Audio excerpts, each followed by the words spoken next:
One person, one vote. It's a basic principle of American democracy that goes hand in hand with equal representation.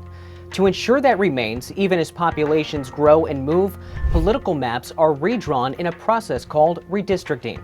Here's how it works. Every 10 years, states are required to redraw maps for their legislative and congressional districts. You can't have weirdly shaped districts. They have to be compact. They have to be contiguous. Too often the lines have been drawn to try to divide voters up by race. And I think it makes assumptions that kind of cast stereotypes. This is done either by the state legislators themselves or independent commissions. Both have been accused of drawing new maps to give one party a political advantage, or gerrymandering. The goal is to have a Congress, a House, that represents the population as it currently is. The top priority when redrawing maps is equal population among districts, so each elected official represents about the same number of people. Equal representation is a constitutional requirement affirmed by the Supreme Court in their 1964 decision Westbury v. Sanders. Justice Hugo Black wrote for the majority, "To say that a vote is worth more in one district than in another would not only run counter to our fundamental ideas of democratic government, it would cast aside the principle of a House of Representatives elected by the people." New maps are being drawn right now using data from the 2020 census, which revealed population growth advantageous to red states.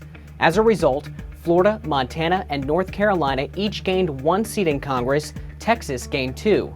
Democratic strongholds California, Illinois, and New York each lost one. As redistricting continues, members of both parties are accusing each other of gerrymandering. In Illinois, Republicans are accusing the Democratic-controlled legislature and governor of purposefully erasing some GOP districts to force incumbents to run against each other for fewer seats. The state Republican chairman stated, "Democrats are back at it again, disenfranchising voters and putting politicians before the people of Illinois." Hours after the new Illinois maps were released, Congressman Adam Kinzinger announced he'll retire at the end of his term. If he stayed, he would have been forced into a primary against a fellow Republican congressman.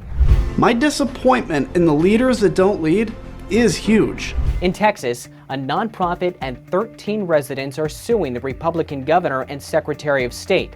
The suit says the new map, quote, dilutes the voting power of Texas's Latino and Black communities. But some experts say the demographics aren't black and white. Keep in mind that Hispanic voters in Texas shifted by double digits from Clinton to Trump between 2016 and 2020.